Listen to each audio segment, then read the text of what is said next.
दोस्तों, आज हम बात करेंगे एक ऐसी बुक जिसने पब्लिश होते ही पूरी दुनिया में तहलका मचा दिया था। जी हाँ, रिच डैड पुअर डैड के बारे में। इस बुक में 6 ऐसे सबक बताए गए हैं जिनको अपनाकर हर कोई अमीर बन सकता है। अगर आप में अमीर बनने की चाहत है तो एक भी पॉइंट मिस मत करना। रॉबर्ट कियोसाकी बताते हैं कि उनके 2 डैडी थे। जिन्होंने उनको जन्म दिया उनको वे पुअर डैड कहते हैं, और जिन्होंने उनको अमीरी के गुर सिखाए उन्हें वे रिच डैड कहते हैं। उनके पुअर डैड बहुत पढ़े लिखे थे और समझदार थे। वे PhD थे और उन्होंने अपने 4 साल के अंडर ग्रेजुएट कार्य को 2 साल से भी कम समय में कर लिया था। और उनके दूसरे डैडी 8वीं से आगे नहीं पढ़े थे। दोनों ने जिंदगी भर कड़ी मेहनत की थी, परंतु उनमें से एक बहुत पढ़ा लिखा होने के बाद भी पूरी जिंदगी पैसे के लिए परेशान होता रहा।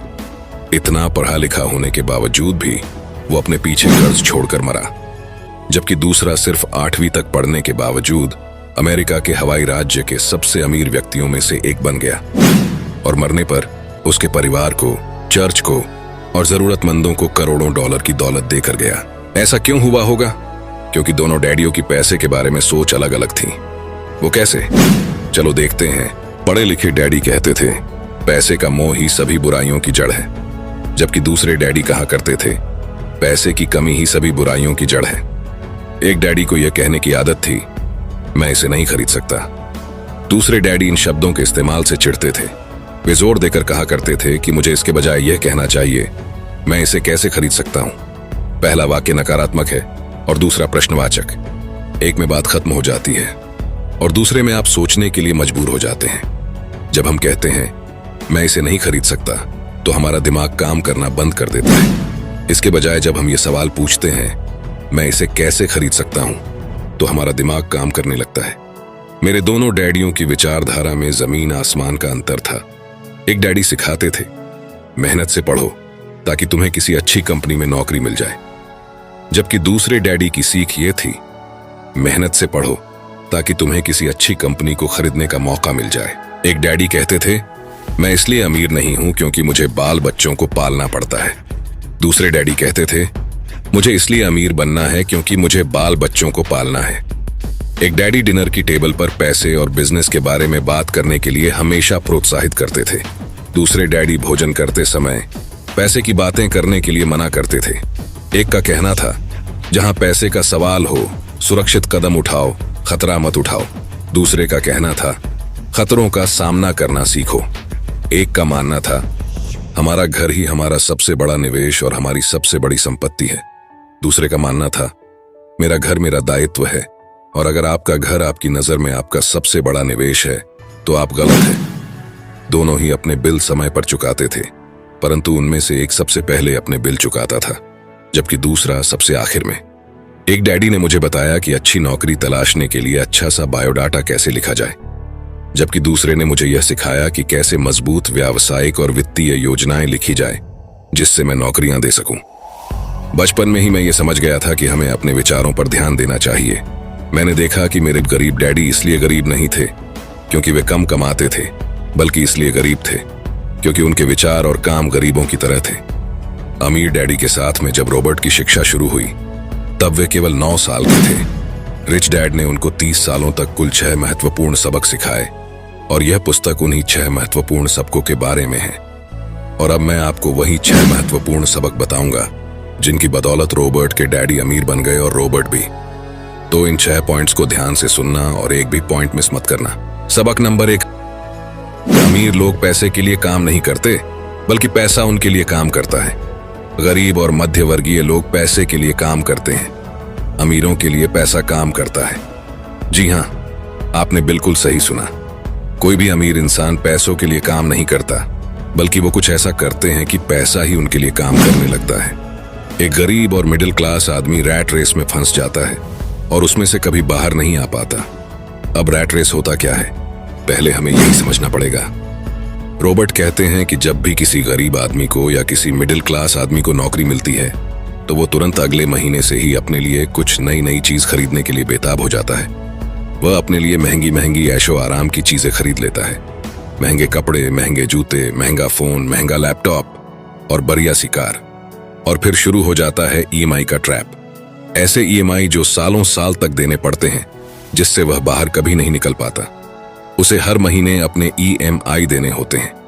अगर वह 1 महीने के लिए भी काम पर नहीं जाएगा तो उसके मन में डर बैठ जाता है कि वह कैसे अपने EMI भर पाएगा और कैसे अपना कर्ज उतर पाएगा। कहीं बैंक वाले उसकी कार उठाकर ना ले जाए। अगर ऐसा हुआ तो उसकी समाज में क्या इज्जत रह जाएगी। वह सुबह उठता है, काम पर जाता है, शाम को लौटता है, सुबह उठता है, काम पर जाता है और शाम को वापस लौटता है, और महीना पूरा होने पर अपना पगार लेता है और EMI भर देता है। यही सिस्टम हर दिन हर महीने चलता रहता है और इस लंबे ट्रैप में वह इस कदर फंस जाता है कि इस ट्रैप से वह कभी बाहर निकल ही नहीं पाता। इसे ही रॉबर्ट ने रैट रेस कहा है। अगर आपको चूहा दौड़ से बाहर निकलना है तो आपको पैसे के लिए काम करना छोड़ना पड़ेगा और पैसे को आपके लिए काम करवाना पड़ेगा, तभी आप चूहा दौड़ से बाहर निकल सकते हैं।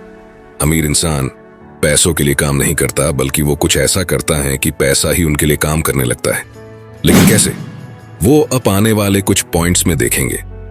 वीडियो में बने रहिए और अंत तक देखते रहिए, क्योंकि आने वाले पॉइंट्स बहुत ही इंटरेस्टिंग होने वाले हैं। सबक नंबर 2, पैसे की समझ क्यों सिखाई जानी चाहिए। ज्यादातर लोग जिंदगी भर यह नहीं समझ पाते कि असल बात यह नहीं है कि आप कितना पैसा कमा पाते हैं, बल्कि यह है कि आप कितना पैसा बचा पाते हैं।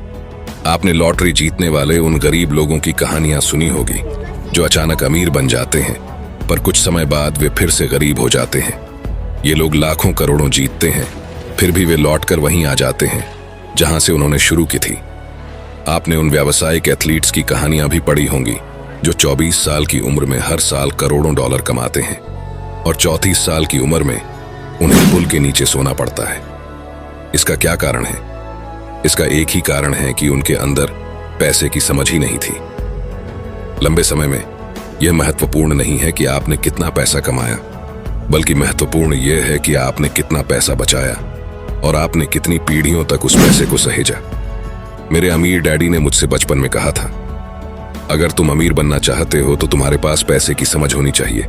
पैसे की समझ विकसित करने के लिए आपको संपत्ति और दायित्व का अंतर पता होना चाहिए और हमेशा संपत्ति ही खरीदनी चाहिए। अगर आप अमीर बनना चाहते हैं तो आपको बस इतना ही जानने की जरूरत है। यही पहला और आखिरी नियम है, यही इकलौता नियम है। यह बहुत आसान लगता है, परंतु ज्यादातर लोगों को यह पता ही नहीं है कि यह नियम कितना महत्वपूर्ण है। ज्यादातर लोग पैसे की समस्याओं में सिर्फ इसलिए उलझे रहते हैं क्योंकि उन्हें यह पता ही नहीं होता कि संपत्ति और दायित्व में क्या फर्क होता है। अमीर लोग संपत्ति इकट्ठी करते हैं, गरीब और मध्य वर्गीय लोग दायित्व इकट्ठे करते हैं। और मजे की बात यह है कि उन लोगों को यह लगता है कि वे संपत्ति इकट्ठी कर रहे हैं। अगर यह इतना आसान है तो फिर हर आदमी अमीर क्यों नहीं बन जाता? क्योंकि लोग संपत्ति और दायित्व में फर्क नहीं कर पाते। तो संपत्ति और दायित्व में क्या फर्क होता है? संपत्ति वह चीज है जो आपकी जेब में पैसे डालती है, दायित्व वह चीज है जो आपकी जेब से पैसे निकालती है। दोबारा से कान खोलकर फिर से सुन लीजिए, क्योंकि यह लाइन बहुत इंपॉर्टेंट है। संपत्ति वह चीज है जो आपकी जेब में पैसे डालती है, दायित्व वह चीज है जो आपकी जेब से पैसे निकालती है। वास्तव में आपको इतना ही जानने की जरूरत है। अगर आप अमीर बनना चाहते हैं तो आप जिंदगी भर संपत्ति खरीदते रहिए। अगर आप गरीब या मध्य वर्गीय आदमी बनना चाहते हैं तो आप दायित्व खरीदते रहिए। इनके बीच के फर्क को न जानने से ज्यादातर लोग जीवन भर पैसे की तंगी से परेशान रहते हैं। इसे एक एग्जाम्पल से समझते हैं। सुरेश और रमेश दोनों को एक साथ ही नौकरी लग जाती है।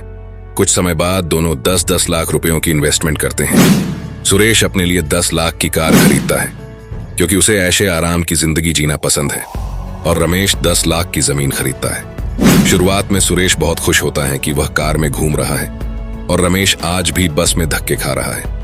लेकिन 5 साल का समय बीतने के बाद रमेश के 10 लाख के प्लॉट की कीमत डबल मतलब 20 लाख हो जाती है और सुरेश के कार की कीमत आधे से भी कम हो जाती है। सुरेश अपने प्लॉट को 20 लाख में बेच देता है और एक ऐसी नई प्रॉपर्टी ढूंढता है जहां मालिक अर्जेंट प्रॉपर्टी बेचना चाहता हो। अर्जेंट बेचने के चक्कर में थोड़ा सस्ते में भी बेचने के लिए तैयार होता है।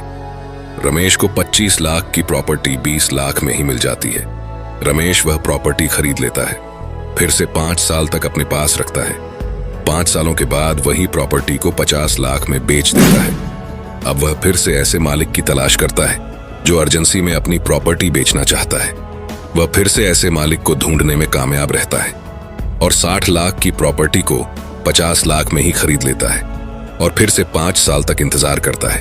अब पूरे 15 साल बीत चुके हैं। सुरेश अपना 50 लाख का प्लॉट 1 करोड़ में बेच देता है और करोड़पति बन जाता है और उस 1 करोड़ में से कुछ पैसा निकालकर अपने लिए ऐशो आराम की चीजें खरीद लेता है, जैसे कार, एक घर और अच्छे अच्छे कपड़े। और ये सब लेने के बाद जो बाकी 50 लाख बच जाते हैं वो उनसे फिर से प्रॉपर्टी खरीद लेता है और अब उसकी प्रॉपर्टी ही उसके लिए पैसा बनाती रहती है। लेकिन सुरेश ने जो 15 साल पहले कार खरीदी थी, आज उसे कोई कौड़ी के दाम में भी खरीदने के लिए तैयार नहीं है। वह आज भी धक्के खा रहा है। यही फर्क होता है एक अमीर और गरीब के माइंडसेट में। गरीब इंसान सबसे पहले अपने लिए लायबिलिटी खरीदता है जो उसके जेब से पैसे निकालती रहती है, और अमीर माइंडसेट वाले इंसान संपत्ति खरीदते हैं। 80% परिवारों की पैसे की कहानी यह होती है कि वे अमीर बनने के लिए कड़ी मेहनत करते जाते हैं। इसका कारण यह नहीं है कि वे पैसा नहीं कमाते, असली कारण यह है कि वे जिंदगी भर संपत्ति की जगह दायित्व खरीदते रहते हैं। मेरे अमीर डैडी के फाइनेंशियल स्टेटमेंट से यह भी पता चलता है कि अमीर लोग और ज्यादा अमीर क्यों बनते हैं। संपत्ति वाले कॉलम से इतनी ज्यादा आमदनी होती है कि खर्च आराम से चल जाता है और कुछ पैसा बच भी जाता है। इस बचे हुए पैसे को एक बार फिर से संपत्ति वाले कॉलम में दोबारा निवेश कर दिया जाता है। संपत्ति वाला कॉलम बढ़ता रहता है और इससे होने वाली आमदनी भी बढ़ती रहती है। अब समझते हैं कि मिडिल क्लास लोगों को पैसे की तंगी क्यों होती है। जैसा मैंने इस खंड के शुरू में कहा था, सबसे महत्वपूर्ण नियम यह है कि संपत्ति और दायित्व के बीच के अंतर को पहचाना जाए। एक बार आप इनमें फर्क समझ लें, इसके बाद आप आमदनी देने वाली संपत्ति खरीदने की लगातार कोशिश करते रहें। यह अमीर बनने की राह पर चलने का सबसे बढ़िया तरीका है। इसे करते रहें और आपका संपत्ति वाला कॉलम बढ़ता रहेगा। अपने दायित्व और खर्च को कम करने की कोशिश भी करते रहें। इससे पैसा आपके संपत्ति वाले कॉलम में आता रहेगा। जल्द ही आपका संपत्ति वाला कॉलम इतना ज्यादा मजबूत हो जाएगा कि आप और ज्यादा जोखिम वाले निवेश कर सकेंगे। ऐसे निवेश जिनमें 100% से अनंत तक फायदा हो सकता है। ऐसे निवेश जिनमें $5,000 की रकम जल्दी ही $10 लाख या इससे ज्यादा हो जाती है। और ऐसे निवेश को ही मिडिल क्लास लोग बहुत जोखिम भरा मानते हैं और कभी रिस्क लेते ही नहीं। निवेश जोखिम भरा नहीं है, ये उस व्यक्ति की पैसे की नासमझी है। वित्तीय निरक्षरता है जो उसे बहुत जोखिम भरा बना देती है। इस आसान सबक को याद रखें। अमीर संपत्ति खरीदते हैं, गरीब केवल खर्च करते हैं। मध्य वर्ग दायित्व खरीदता है परंतु यह सोचता है कि वह संपत्ति खरीद रहा है। सबक 3, अपने काम से काम रखो। क्या इसका मतलब ये है कि चुपचाप से अपने काम पर जाओ और बिना किसी की तरफ देखे अपना काम करके वापस आ जाओ? नहीं, इसका मतलब ये बिल्कुल भी नहीं है। अपने काम से काम रखो का मतलब है कि आप अपनी नौकरी करते रहिए लेकिन अपने संपत्ति वाले कॉलम को बढ़ाते रहिए और दायित्व के कॉलम को कम करते रहिए। ऐसा करने से आप नौकरी करते हुए भी आप अमीर बन सकते हैं। अपने काम से काम रखना शुरू कर दें। दिन की नौकरी को करते रहें परंतु असली संपत्तियों को खरीदना भी शुरू कर दें। परंतु ऐसे दायित्वों या व्यक्तिगत चीजों से बचें जिनकी कीमत एक बार घर लाने पर कम हो जाए। आप जिस क्षण एक नई कार शोरूम से बाहर ले जाते हैं उसकी कीमत 25% कम हो जाती है। यह सच्ची संपत्ति नहीं है, हालांकि आपके बैंकर भी इसे संपत्ति मानते हैं। तो आखिर सवाल उठता है कि हमें किस तरह की संपत्तियों का संग्रह करना चाहिए। मैं आपको या आपके बच्चों को किस तरह की संपत्तियों के संग्रह की प्रेरणा दे रहा हूं। मेरी दुनिया में असली संपत्तियां कई तरह की होती हैं। नंबर 1, ऐसे बिजनेस जिनमें मेरे होने की जरूरत ना हो। मैं उनका मालिक जरूर हूं परंतु उन्हें दूसरे लोग चलाते हैं। अगर मुझे वहां काम करना पड़े तो यह बिजनेस नहीं होगा, यह मेरी नौकरी होगी। नंबर 2, स्टॉक मार्केट या शेयर मार्केट, जहां आपको पैसा इन्वेस्ट कर देना है और अपना काम करते रहना है। Number 3, government bonds. Number 4, mutual funds. Number 5, आमदनी देने वाला रियल एस्टेट। नंबर 6, ऐसी हर चीज जो कीमती है, जो आमदनी देती है और जिसका मूल्य बढ़ जाता है और जिसका बाजार तैयार है। ये सारी ऐसी संपत्तियां हैं जहां आपको पैसा लगाने के बाद खुद काम नहीं करना पड़ेगा। बस आप पैसा लगा देंगे और आराम से अपना काम करते रहेंगे। आपका संपत्ति वाला कॉलम अपने आप बढ़ता रहेगा। जब मैं कहता हूं कि अपने काम से काम रखें तो मेरा यह मतलब है कि आप अपनी संपत्ति वाले कॉलम को ज्यादा मजबूत बनाते रहें। एक बार इसमें $1 जाए तो वह बाहर ना निकल पाए। इसे इस तरह सोचें कि जब $1 आपकी संपत्ति वाले कॉलम में जाता है तो वह आपका कर्मचारी बन जाता है, जो आपके लिए काम करता रहेगा। अपनी दिन की नौकरी करते रहे, एक अच्छे मेहनती कर्मचारी की तरह काम करें, परंतु अपने संपत्ति वाले कॉलम को बढ़ाते रहे। और हाँ, और एक इंपॉर्टेंट बात, जब आपका कैश फ्लो बढ़ता है तब आप कुछ ऐशो आराम की चीजें खरीद सकते हैं। इस बारे में एक महत्वपूर्ण तथ्य यह है कि अमीर लोग ऐशो आराम की चीजें सबसे बाद में खरीदते हैं, जबकि गरीब और मिडिल क्लास लोग ऐशो आराम की चीजें सबसे पहले खरीदते हैं। यह सेंटेंस इतना इंपॉर्टेंट है कि अगर आप इसे ध्यान से समझेंगे तो आपको अमीरों के अमीर बनने का राज समझ में आएगा।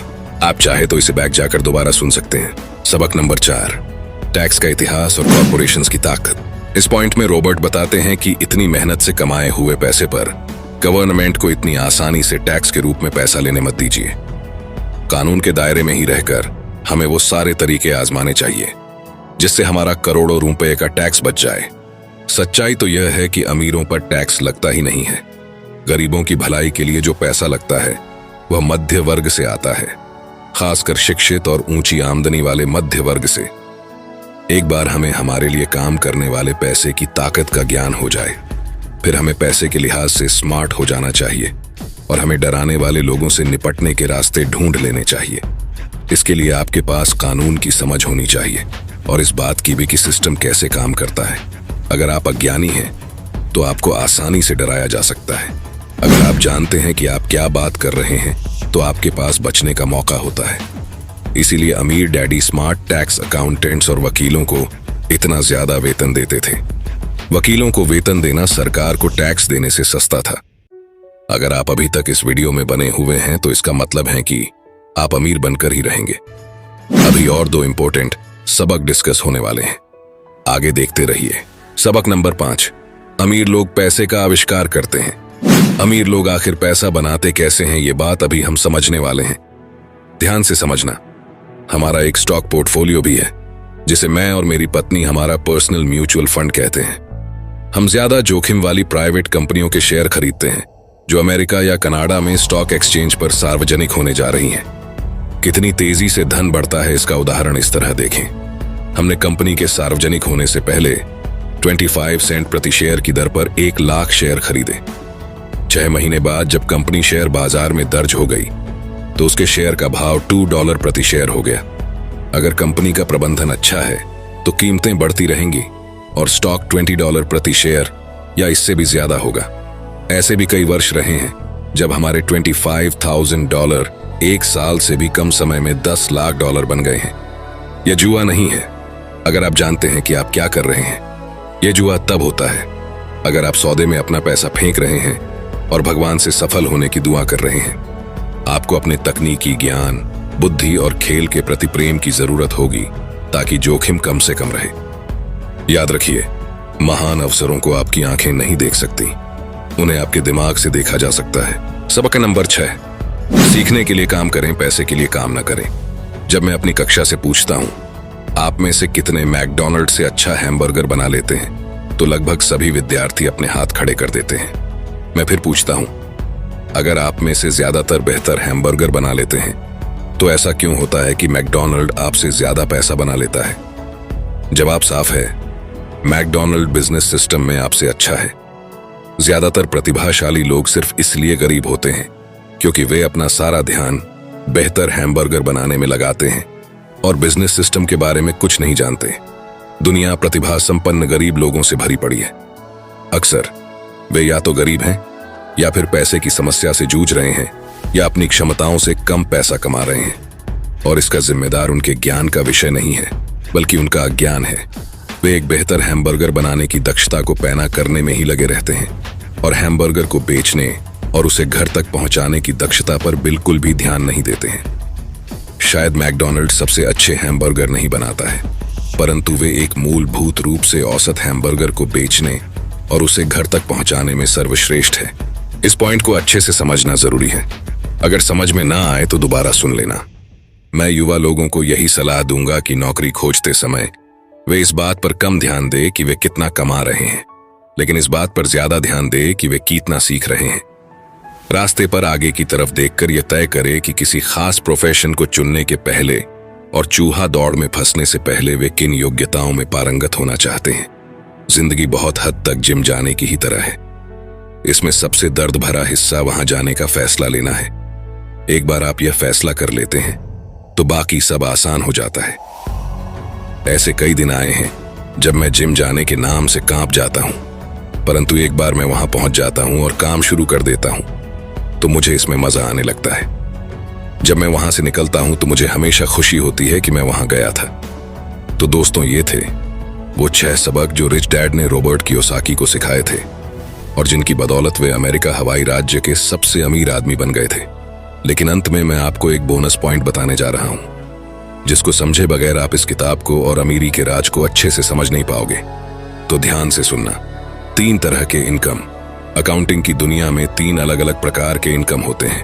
नंबर 1 अर्जित आय, नंबर 2 निष्क्रिय आय, नंबर 3 पोर्टफोलियो आय। जब मेरे असली डैडी ने मुझसे कहा था स्कूल जाओ, अच्छे नंबर लाओ और एक सुरक्षित नौकरी खोजो, तो वे मुझे यह सुझाव दे रहे थे कि मैं अर्जित आय के लिए काम करूं। जब मेरे अमीर डैडी ने कहा अमीर लोग पैसे के लिए काम नहीं करते, वे पैसे से अपने लिए काम करवाते हैं, तो वे निष्क्रिय आय और पोर्टफोलियो आय के बारे में बात कर रहे थे। ज्यादातर मामलों में निष्क्रिय आय रियल एस्टेट के निवेशों से हासिल होती है। पोर्टफोलियो आय पेपर एसेट्स से प्राप्त होती है। पेपर एसेट्स यानी स्टॉक, बॉन्ड और म्यूचुअल फंड। पोर्टफोलियो आय वह आय है जिससे बिल गेट्स दुनिया के सबसे अमीर आदमी बन गए। वे अर्जित आय के द्वारा अमीर नहीं बने। अमीर डैडी कहा करते थे अमीर बनने की कुंजी है अर्जित आय को निष्क्रिय आय और पोर्टफोलियो आय में जितनी जल्दी संभव हो सके बदलने की योग्यता। इस लाइन को भी दोबारा सुन लेना। वे कहते थे अर्जित आय पर टैक्स सबसे ज्यादा लगता है, सबसे कम टैक्स निष्क्रिय आय पर लगता है। ये एक और कारण है कि आप अपने पैसे से अपने लिए कड़ी मेहनत करवाएं। सरकार उस आय पर ज्यादा टैक्स लगाती है जिसके लिए आप कड़ी मेहनत करते हैं, और उस आय पर कम टैक्स लगाती है जिसके लिए आपका पैसा कड़ी मेहनत करता है। तो दोस्तों, ये थी रिच डैड पुअर डैड की कंप्लीट बुक समरी। लेकिन मैं चाहता हूं कि ये बुक जीवन में एक बार नहीं बल्कि बार बार सभी को पढ़नी चाहिए। अगर आप इस बुक को खरीदना चाहते हैं तो हिंदी और इंग्लिश दोनों बुक की लिंक डिस्क्रिप्शन में मिल जाएगी। ये वीडियो आपको कैसा लगा कमेंट सेक्शन में जरूर बताना।